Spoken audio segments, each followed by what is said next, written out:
everyone, today I'm here to talk about a very interesting topic. Okay, so everyone has been getting married recently and then starting to have kids. So I'd like to share on what is the real financial cost of raising a child in Singapore. Okay, so there have been many debates about what is the actual cost, so I'm here to share my take. What is the actual cost of raising a child in Singapore? Okay, so here goes. Ta-da! Here are the slides. Okay, so real financial cost of raising a child in Singapore. So before you actually have your child, right, you want to get pregnant or whatever, you need to go and do a fertility check to make sure you're in good health lah, to make sure your kid come out no like hereditary problem or whatever. So these fertility checks will cost you anything from $300 to $500. Okay, so don't believe me, you can go in Google. So this is what I found out from Google. Okay, then if you really not fertile, right, and need to rely on like methods to conceive, then it will possibly cost you at least 13k to 20k lah. Yeah, so before pregnancy you already might have incurred about 13k minimally if you are not the fertile type. So I mean, if you're fertile, then you can just skip this cost. Okay, yep. Okay, then when you are pregnant already, you need to go for all these tests. So all these tests, right, I think I got these details from the CD website. So yeah, I think quite accurate lah.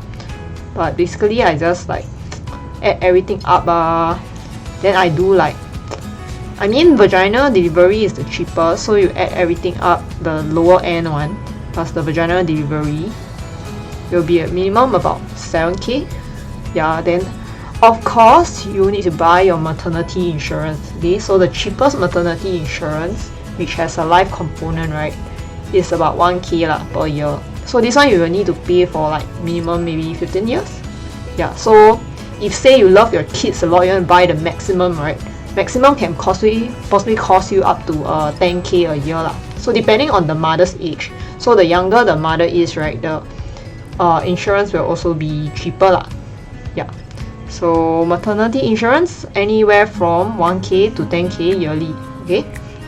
Then so during pregnancy cost is like I said from here 7k.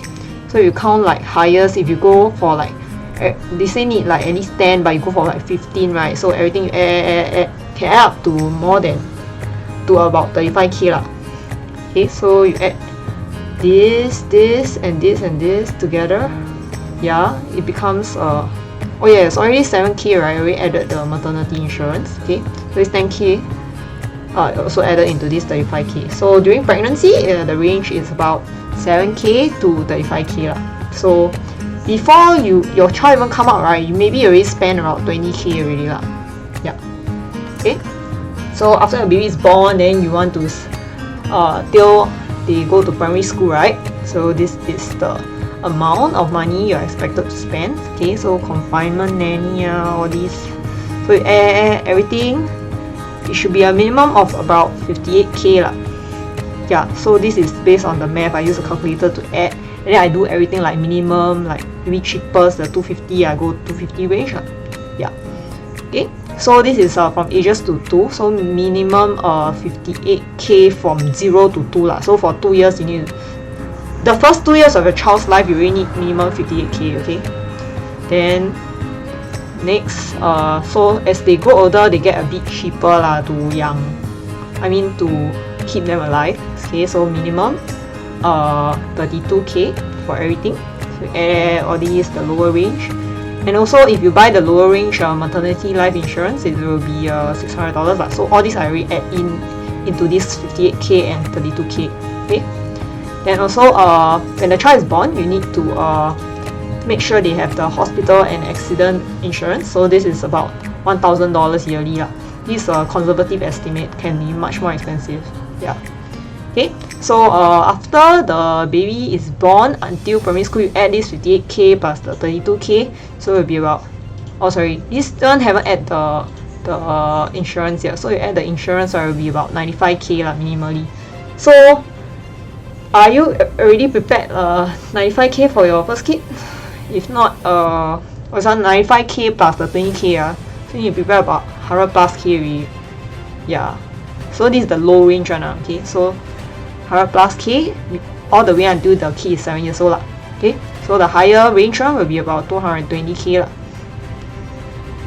Okay, then when during primary school what you need to spend on school fees textbook tuition tuition, I'm sure almost everyone went for tuition. So if you go like no tuition, right, yeah, it'll be a minimum of like 36K lah.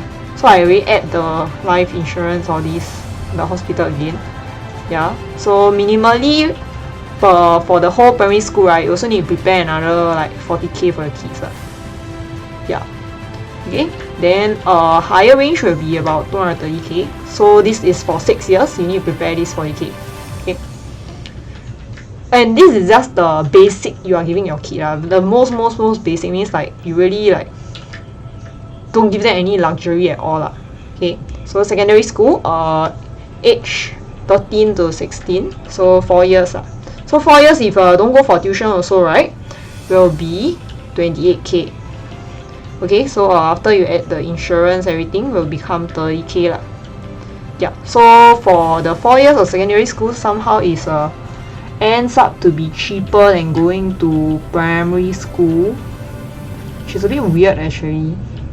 Oh no, because primary school is longer lah. Yeah, so 30K to 200K for secondary school, depending on how much tuition you give them and how much pocket money you give them. Okay, so these are the things that make the world of difference. And really, if you go tuition in secondary school, right, secondary school got a lot of subjects. You got bio, chemistry, you got physics. Like you go and just tuition all these 3 science, you already 1.8K a month. Yeah, so really can make you broke one. Okay, if you really make your kids go for a lot of tuition. And so all these, right, I haven't even add like maybe you want to go, send them for like piano lessons or like swimming lessons, all this haven't even count inside. Okay, so I tell you the basic is the left side amount. Okay, then after that, depending whether your kid want to go poly or want to go JC, then you have another range. So JC is cheaper. JC will be about 16,000, whereas if you go to poly, it will possibly cost about 45K lah. Yeah. So also add in all the insurance plans already. Okay, then university, this is the biggest amount that you have to spend lah. Okay, so if like go to local U, right, by the time your kid go to local U, right, the fees will be about 20K a year. Currently SMU is already around 12-13K. Yeah, but with inflation it's probably going to go until 20K a year, so you better prepare. So if it's really 20K a year, then you study for 4 years, it's going to be about 80K already lah. So haven't even count in all these like clothes, CCA costs, insurance, dental, phone plan, pocket money, laptop. Yeah, so everything add become at least I think at least 100K lor. Yep. And then if you are sending your kids overseas, yeah, it will be maybe 50K a year for the fees alone. Then also because you let them stay overseas, then their costs also go up. So prepare about 400K lah. Yeah. So if you add all my expenses just now that I go from low range, high range, right? So add all the low range up, right? It's gonna be a minimum of like 288K lah. So I would think this 288K, I maybe miss out some expenses. So to be safe, it should be around 300K to raise a kid from their before you even conceive them until they start to go work. So this one I didn't count like they go for like NS, you need to give them money or not or whatever. So I'm only counting from like a girl's perspective. Okay, so maybe you need to factor in more costs here also, because you need to young guys, I mean you need to pay for guys 2 more years also. Yeah. Okay, then if you want to really pamper your kid, right, you can actually go up to 1.2 million per kid. Yeah, so if really the difference in the child expenses, right, lies mainly in the tuition and the pocket money. Yeah, so if you want to save money, then give them less tuition, less pocket money, less extra curriculum lah. But then like maybe the kid don't do well in school, then next time blame you. I also don't know lah. Yeah. Okay, so also like to share on things that can increase the financial expenses of having a child. So these are some of the examples: pregnancy complications, congenital illnesses, critical illness, special conditions, accidents. Okay, so also as a family, definitely you want to go like overseas trip lah, overseas traveling, some other entertainment. So all these we never even count into all these costs here. Okay, so I already say it's the most basic. Like really, you don't really entertain your kid, right? And you just like give them the basic stuff. That's 300k already. Okay. Then like if you really like your kids, friends or whatever, need to entertain them, you give them gifts, yeah. Okay. Also need to like you lose your job, loss of income, all this. Okay. Then buying cars, okay. All these things that can increase your financial expenses. Okay, so also what I like to share on the types of congenital illnesses that people can possibly suffer from. Okay, so when they are born already, maybe like absence of 2 limbs. Okay, there's another kind called the anal atresia. So it's no opening at the anus. So the anus developed, but they didn't develop the hole. Yeah. Okay. Then atrial septal defect is a hole in the middle wall, so that the heart got 4 chambers, right? So there's a hole in the middle wall of the upper chamber of the heart. So it will cause the oxygenated blood and the deoxygenated blood to like mix. So the person won't be cannot do sports because like it's a hole in the heart . Yeah. Okay. Biliary atresia. So there's a tube. Somehow the tube got developmental issue, then block the bowel from transporting from the liver to the gallbladder. Okay, cerebral palsy. So I believe you all have seen people with this. So like cannot walk properly, motor disability. Then cleft lip. I believe you also see this. So the upper lip, right, does not join completely during pregnancy. So like there's a hole on the upper lip like that. Yeah. Okay. Another one is club foot. So the foot is not straight, it turns in or it turns like under. Yeah. Then I don't know how to pronounce, of aorta. So the heart vessel, right, is narrowed . Yeah. And this one very easy: congenital blindness, cataract. Cataract is just like something grow on the lens of the eye. Okay. Deafness. Then diaphragmic hernia. So the diaphragm has a hole . Yeah, then dislocation of hip, this one everyone knows, right? Hypertrophic pyloric stenosis. It's a blockage of the passage out of the stomach. So the stomach has there's no outer thing the stomach doesn't connect to the small intestine or something. Yeah. Development dysplasia of the hip. So the ball and the socket of the hip didn't actually form properly . So we'll have a lot of movement issues. Okay, Down syndrome, everyone knows about this, right? Okay, infantile hydrocephalus. So it's an obstruction of cerebrospinal fluid that leads to heart failure . So there are very many kinds of congenital illness. Okay, I just list like 21 for y'all to hear about . Okay, and one is patent ductus arteriosus. I don't know how to pronounce. Okay, persistent opening between 2 major blood vessels leading from the heart. So like keep mixing the blood . Yeah. Then cannot. Basically the oxygen doesn't flow well in the body . Yeah. Retinopathy of prematurity. So abnormal blood vessels that grow in the eye, so probably causing some vision issues. Spina bifida. Neural tube defect that results in damage to spinal cord and nerves. So like that means probably cannot walk properly or whatever . Okay. Tetralogy of Fallot. 4 related heart defects. Whoa, this one I think fatal, man. Yeah. Okay. Tracheoesophageal fistula. So the gullet does not develop properly. Okay. transposition of the great vessel. The main arteries leaving the heart is reversed, so there's something wrong with the blood flow lah. Yeah.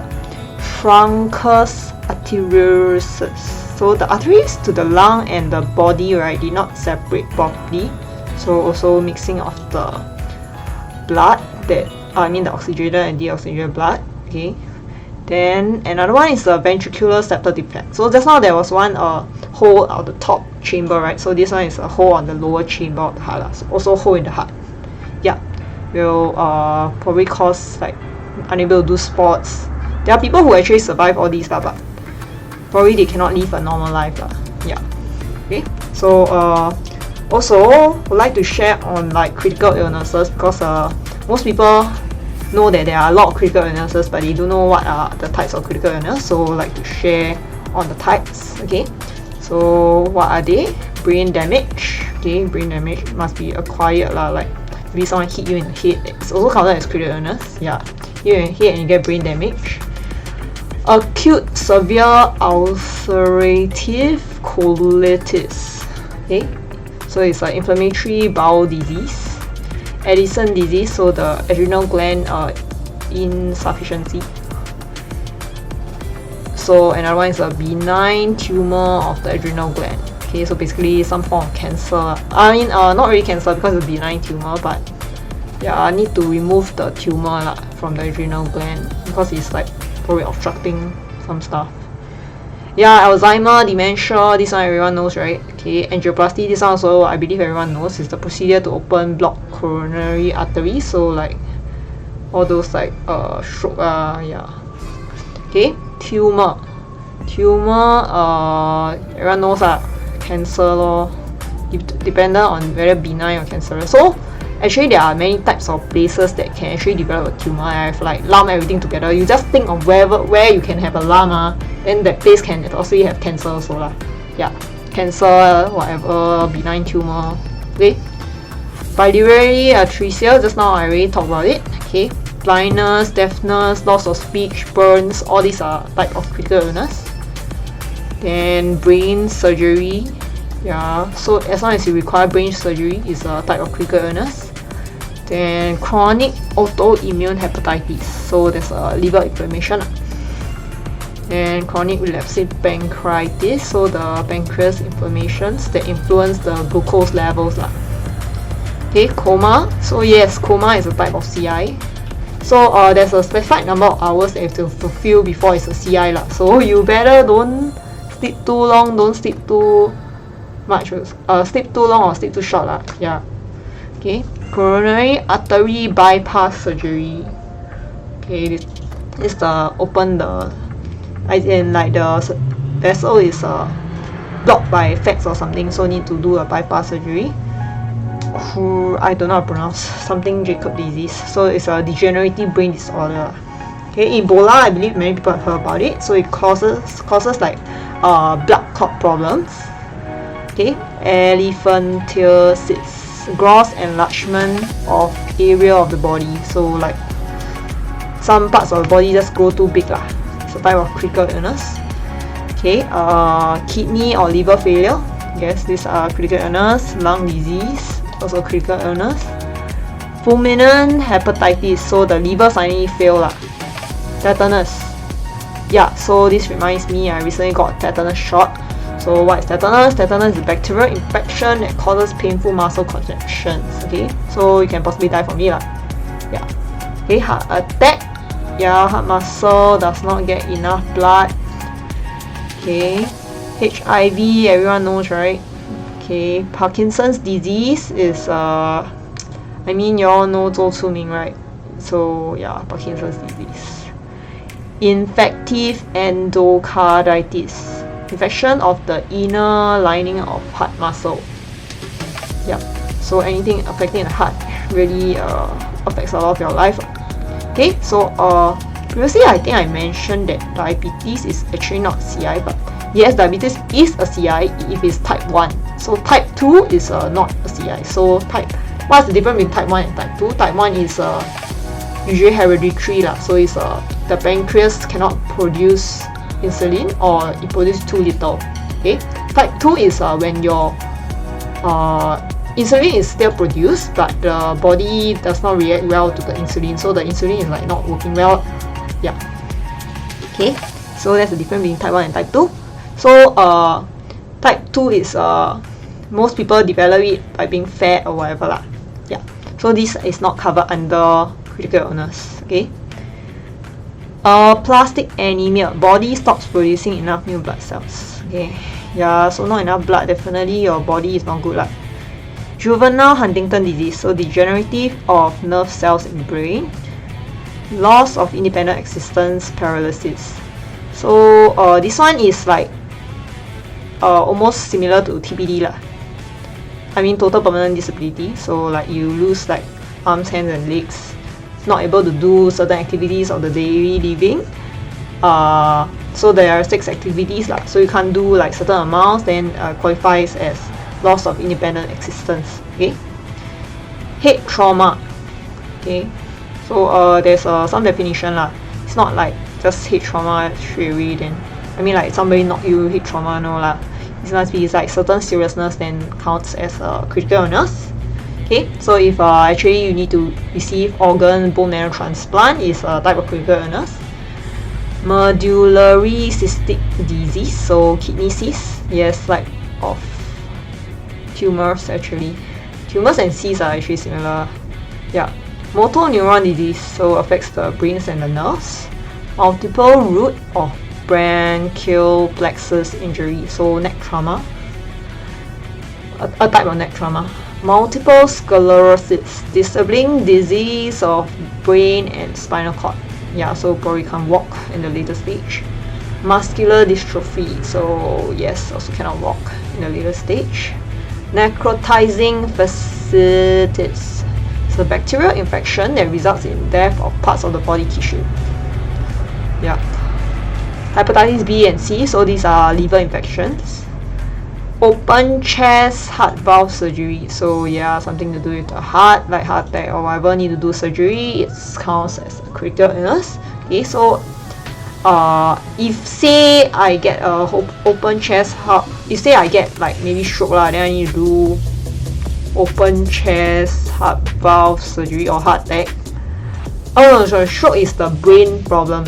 Sorry, I get heart attack lah. Then I need to do a open chest heart valve surgery. So it's counted as like 2 CI. Okay, yeah. Osteogenesis imperfecta. So this is brittle bone.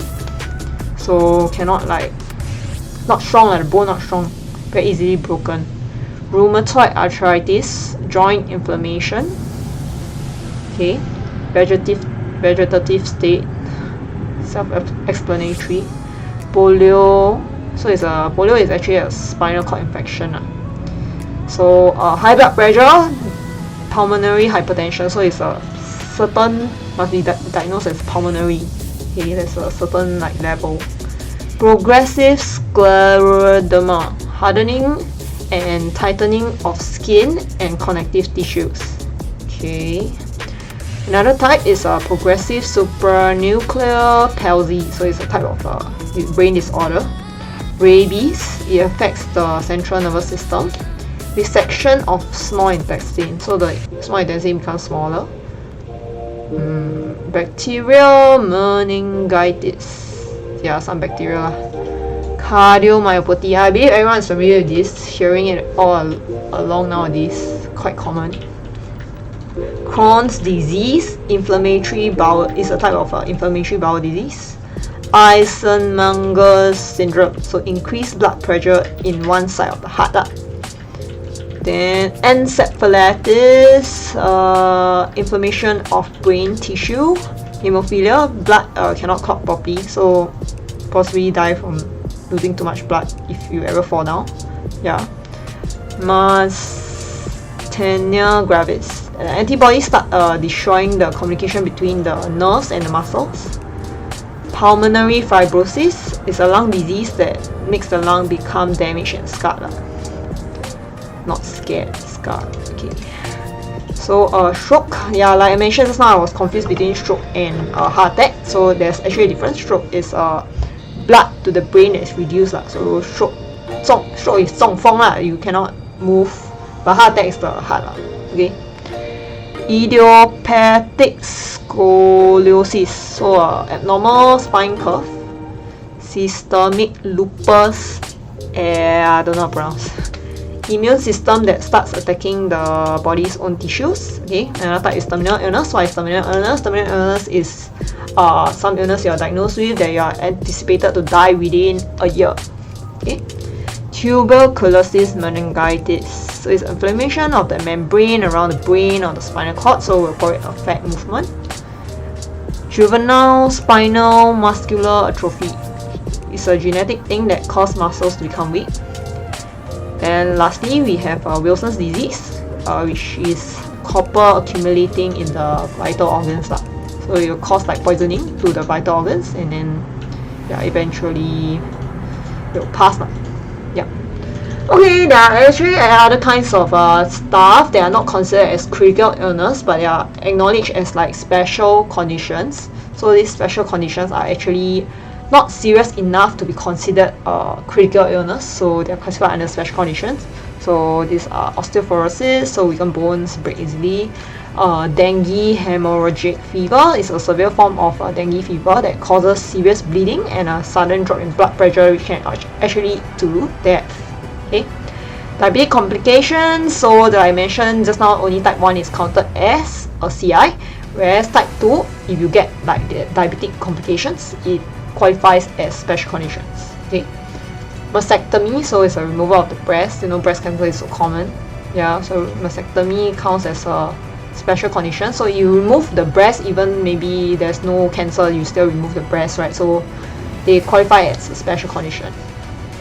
Then severe rheumatoid arthritis, so it's a damage of the bones that is worsened from the joints. So arthritis is from the joints, right?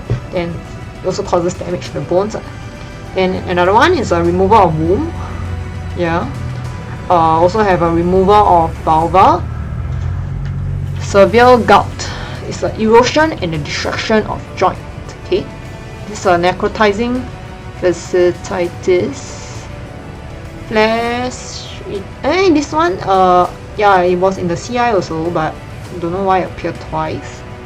Okay, Tourette syndrome. So I believe you have seen some people that in your life you suddenly see them quick, like, I mean not suddenly lah, they just from time to time they will just twitch, so you probably have this Tourette syndrome, sudden twitches of the body, which is a condition of the nervous system lah. Yeah. ADHD, I believe you also hear before, so attention deficit hyperactive disorder, so it affects the ability to sit still, attention, self-control, all this. Autism, okay, autism also many people watch a lot of shows about it lah. Autism, so brain development condition that can cause social problems. Dyslexia is a learning disorder for like reading. Kawasaki disease is inflammation in blood vessels that cause swelling and redness. Rheumatic fever, there's a disease that affects the heart, joint, brain and skin. Okay, we come to the end of all this sad stuff. We come to the more better stuff. So yeah, the government gives you like goodies to help you cater to all these many expenses. Okay, so how much is the government giving you? Here goes. Government baby bonus scheme. Okay, so how much they give you for your first and second child? Now, so last time is only 6K, now they are giving you 8K for your first and second child. Okay, so this will be given, it's in cash like through installments. Yeah. Okay, then your third and if you really have third and fourth child, which is really quite rare in Singapore families nowadays, you will get 10K each for your child.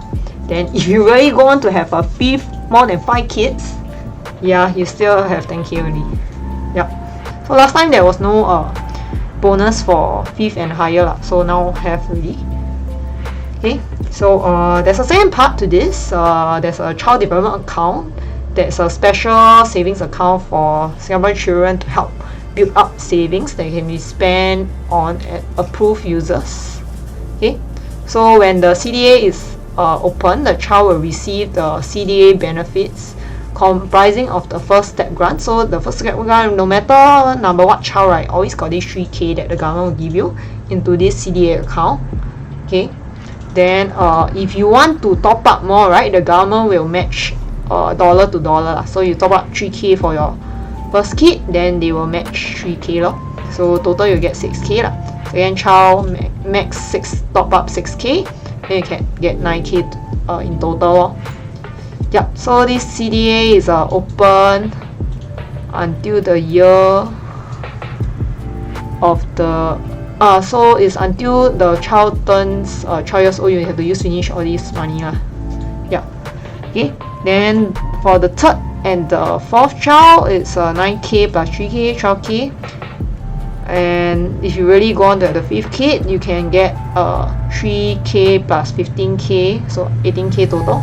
So you add the 20k in front, so you can get 28k lah max from the government if you really have your fifth kid. Yup. Okay. Okay, so for all those people who think that raising a kid is really cheap and then you can get by just not planning for it, yes, I think you can. Probably giving them the worst out of everything lah, but that's not the way you want to raise your kid, right? Yeah, so think twice before having kids and really plan for them lah. Sit down, do up your finances to find out really you get the amount of money for each step of their life. Okay, so I mean, as you start having kids, right, you need to think about like your job stability, all this, whether earning enough, and then if not enough, need to find ways to make it work lah. Yeah. So really having a kid is not an easy decision, and really if the kid comes out with like problems, right, you need to take care of them for life. I believe you watch many Chinese television shows about like sisters having to take care of their autistic siblings, or parents having to take care of their autistic child, like the child is already 30, 20 plus years old, whereas the parents already with white hair still need to take care of them, bring them to the hawker center to eat, and then they keep shouting at the parents. I mean, yeah, so you need to be like mentally prepared for that. And yes, insurance will help you like negate some of these financial expenses, but emotionally wise, you are still there and no one else can help you with the emotional part. I mean, technically insurance can help a bit with the emotional part, but yeah, you get what I mean. So it's really like a very huge commitment, and I don't think you like, I mean, if you find some problems with your kid, I don't think you can terminate the pregnancy or anything, right? Yeah. So it's a very sticky and a scary topic lah. Yeah. Really need to think twice, discuss with your partner, whatever happens, you all need to be prepared for it lah. Like really think of all possibilities and what could possibly happen before you actually decide to have a kid. Yeah, don't like I know lah, many people like out of the wedlock also have kids one, is really not the right thing lah. Yeah, imagine you are the kid you want to be like that meh? I mean, some things cannot predict lah, but yeah, you get what I mean. Okay, I've ended this very heavy topic, and hope everyone gain new insights on the cost of raising a kid, and more on the baby bonus, and also types of illnesses or like expenses you need to prepare for your kids lah. Yeah. Okay, thank you everyone for watching. Bye everyone. Please remember to like and subscribe.